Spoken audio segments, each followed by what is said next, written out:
అండి అందరికీ నమస్కారం. Welcome to my channel. ఈ వీడియోలో 30% ఫిట్మెంట్‌తో 12వ పీఆర్‌సీ పే స్కిల్స్ రెడీ అండి. సో 12th పీఆర్‌సీ గురించిన తాజా సమాచారం అయితే ఈ వీడియోలో తెలుసుకుందాము. వీడియోని అయితే ఎక్కడ గాని స్కిప్ చేయకుండా చివరిదాకా చూసేయండి. అప్పుడు ఇన్ఫర్మేషన్ పూర్తిగా అర్థమవుతుంది. వీడియో చూస్తున్న ప్రతి ఒక్కరు వీడియోకి ఒక లైక్ కొట్టండి ఫ్రెండ్స్. అలాగే ఈ వీడియోని తోటి ఉద్యోగ పెన్షన్ మిత్రులతో అయితే షేర్ చేయండి. కొత్తగా మన ఛానల్ చూస్తున్నవారు సబ్స్క్రైబ్ చేసుకున్న వారు ఎవరైనా ఉన్నట్లయితే దయచేసి మన ఛానల్ అయితే సబ్స్క్రైబ్ చేసుకోండి. దీని ద్వారా నేను చేసే లేటెస్ట్ వీడియోస్ అన్ని కూడా మీ వరకు రీచ్ అవుతాయి. ఆలస్యం చేయకుండా మన వీడియోలోకి అయితే వెళ్ళిపోదాము. ఫ్రెండ్స్ ఇక విషయానికి వచ్చినట్లయితే ఉద్యోగులు మరియు పెన్షనర్లు ఎంతగానో ఎదురు చూస్తున్నటువంటి 12వ పీఆర్‌సీ అండి. సో ఈ 12వ పీఆర్‌సీ కోసము 1000 కళ్ళతో ఎదురు చూస్తున్నారనే చెప్పుకోవాలి. సో ఎందుకంటే ఇప్పటికే 12వ పీఆర్‌సీ అనేది ఈ సంవత్సరం జూలై నుంచి అయితే అమలు కావాల్సి ఉందన్నమాట. 2024 నుంచి మనకు 12వ పీఆర్‌సీ ప్రకారం వేతన చెల్లింపులు జరగాల్సి ఉంది. కానీ ప్రభుత్వము నియమించినటువంటి ఎవరైతే ఈ రిటైర్డ్ ఐఏఎస్ అధికారి ఉన్నారో ఆయన రాజీనామా చేసి 2 నెలలు అవుతోంది. కానీ ఇంతవరకు ఆ స్థానంలో మరొక పీఆర్‌సీ కమిషన్ అయితే ఇంకా ప్రభుత్వము నియమించలేదన్నమాట. సో మొత్తానికి చూసుకున్నట్లయితే ఈ విధంగా 3 నెలలు కావస్తూ ఉన్నా కూడా 12వ పీఆర్‌సీ ఏర్పాటు చేయవలసి 3 నెలలు కావస్తూ ఉన్నా కూడా మనకు ఉద్యోగ పెన్షన్లకు ఈ 12వ పీఆర్‌సీ సంబంధించినటువంటి ఎటువంటి ఇన్ఫర్మేషన్ అయితే కమిషన్ నియమించకపోగా ఐఆర్‌ని కూడా ప్రభుత్వం అయితే ప్రకటించకపోవడం అయితే ఉద్యోగ పెన్షన్‌లో తీవ్ర ఆగ్రహాన్ని అయితే నెలకొందన్నమాట.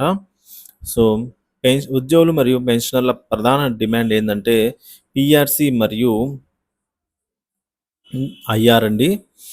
సో ప్రధానంగా ఉద్యోగులు కోరుకుంటున్నటువంటి వీటినైతే ప్రభుత్వము చెల్లించాల్సి ఉంది. సో అలాగే దీంతో పాటు పెండింగ్ బకాయిల చెల్లింపులు కూడా సంగతి తేల్చాల్సిన అవసరం ఉందండి.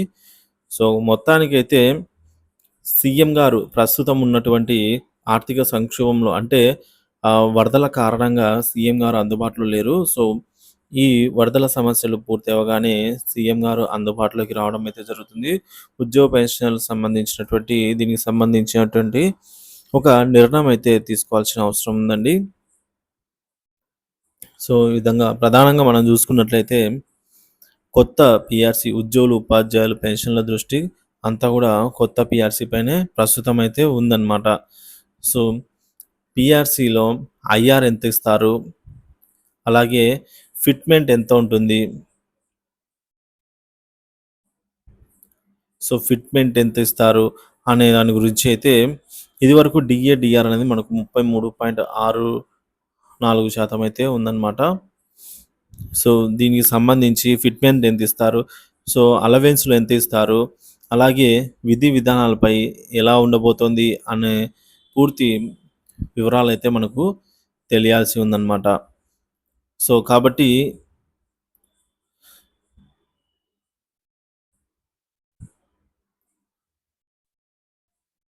ఎలాగూ పీఆర్‌సీ అనేది ఆలస్యమైంది కాబట్టి వచ్చే సంవత్సరం జనవరి 2026 కల్లా అయినా పీఆర్‌సీని అమలు చేసి ఈ లోపల ఈ మధ్య కాలంలో మనకు ఐఆర్‌ను ప్రకటిస్తే బాగుంటుంది అని ఉద్యోగ పెన్షనర్లు కోరుకుంటున్నారన్నమాట. ఎందుకంటే మనకు ఈ 12వ పీఆర్‌సీ గనుక అమలైనట్లయితే సో ఉద్యోగ పెన్షన్‌లకు సంబంధించి జీతాలు, పెన్షన్‌లు భారీ స్థాయిలో పెరుగుదల అవకాశం ఉంది. సో పీఆర్‌సీని గనక పెంచినట్లయితే దానికి తగ్గట్టుగా హెచ్ఆర్ఏ హౌస్ రెంటల్ అలవెన్స్‌ను అలాగే చెల్లిస్తారు. అలాగే పెన్షనర్లలో ఎవరికైతే అడిషనల్ క్వాంటమ్ ఆఫ్ పెన్షన్ సంబంధించి వర్తిస్తుందో వారికి కూడా ఇంక్రిమెంట్లు అయితే ఉంటాయన్నమాట. వీటన్నిటిని ఎంత శాతం ఇంక్రిమెంట్లు ఉంటాయి, ఏమిటి అనే వివరాలైతే ఉద్యోగ పెన్షనర్లు చాలామంది కూడా అనేక సందేహాలు ఉన్నాయండి. వీటన్నిటిని తెలుసుకోవాల్సిన అవసరం అయితే ఉంది. సో మొత్తానికైతే పీఆర్‌సీలో వేతనాలు ఫిక్స్ చేసిన పద్ధతిలో అయితే ఉంటుంది. ఫిట్మెంట్ డీఏల పైన ఆధారపడి అయితే ఉంటుంది. సో మొత్తానికి మనకు ఈ ఫిట్మెంట్ ఫ్యాక్టర్ అయితే ఎంత ఉంటుంది? అలాగే ఐఆర్ ఎంత ప్రకటిస్తారు అనేదైతే తెలియాల్సి ఉంది. ఇంకా 12వ పీఆర్‌సీ జూలై 1 నుంచి అయితే డిఏ, డిఆర్ ఎంత ఉందో అంత శాతంలో బేసిక్‌లో కలిపి వేస్తారనమాట. దీనికి కొంత ఫిట్మెంట్ను కలిపి కొత్త బేసిక్ పేని అయితే న్యూ బేసిక్ పేని అయితే నిర్ణయిస్తారు. సో ఈ విధంగా ఉద్యోగ ఉపాధ్యాయ పెన్షన్లకు కొత్త బేసిక్ పే స్కేల్ అనేది రావడం జరుగుతుందండి. సో మినిమమ్ టు మినిమమ్ ఈ పే స్కేల్‌లో మనకు 50-60% ఈజీగా అయితే బేసిక్ సాలరీలలో ఇంక్రిమెంట్ అయితే ఉండబోతుంది. సో ఈ విధంగా సో ఈసారి ఫిట్‌మెంట్ గూడా 30% తక్కువ ఉండదు అనైతే ఉద్యోగ పెన్షనర్లయితే భావిస్తున్నారండి. పెరిగిన ధరలను ఆధారం చేసుకొని అంతకు మించి ఎక్కువైనా ఉండవచ్చు అనైతే అంచనా వేస్తూ ఉన్నారు. సో మొత్తానికి మనకు కొత్త బేసిక్ పే అనేది ఈ విధంగా ఫిక్స్ చేస్తారనమాట.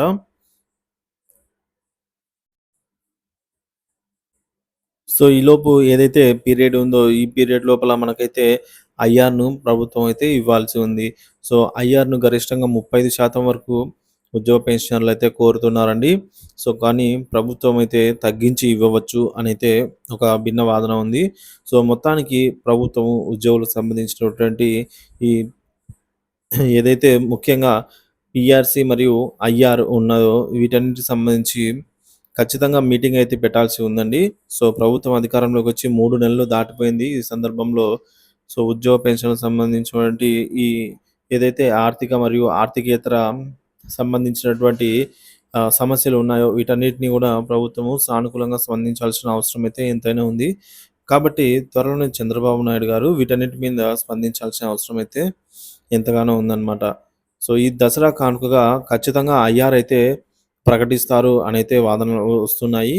సో మొత్తానికి ఐఆర్ అనేది మనకు పీఆర్‌సీ ఆలస్యం అవుతున్న క్రమంలో ఒక 30% అయితే ప్రకటించడం జరుగుతుంది అనైతే చెప్తూ ఉన్నారండి. సో అలాగే దానికి తగ్గట్టుగా హెచ్ఆర్ఏ అనేది గూడా హౌస్ రెంటల్ అలవెన్స్ కూడా మనకు అప్లికబుల్ ఇది ఉద్యోగులకు మాత్రమే అప్లికబుల్ అవుతుందండి. సో హెచ్ఆర్ఏ అనేది మనకు హౌస్ రెంటల్ అలవెన్స్ అనేది ఇదివరకు గతంలో ఏదైతే ఉండిందో హెచ్ఆర్ఏ 10%, 12% వీటిని ప్రభుత్వం అయితే వీటిని గూడా పెంచాల్సిన అవసరం అయితే ఉంది. అలాగే ఇక పెన్షన్‌ల విషయానికొచ్చినట్లయితే అడిషనల్ క్వాంటమ్ ఆఫ్ పెన్షన్ తీసుకుంటున్న పెన్షనర్లలో 70 సంవత్సరాలు పైబడిన వారికి ఇప్పుడు ఉన్నటువంటి 7% గాకుండా ఇదివరకు ఉన్నటువంటి 10% మార్పు కోరుతున్నారండి. సో పీఆర్‌సీ అమలు చేసే క్రమంలో ఈ మార్పులను గూడా ప్రభుత్వం దృష్టిలో ఉంచుకొని చేయవలసి ఉంటుందన్నమాట.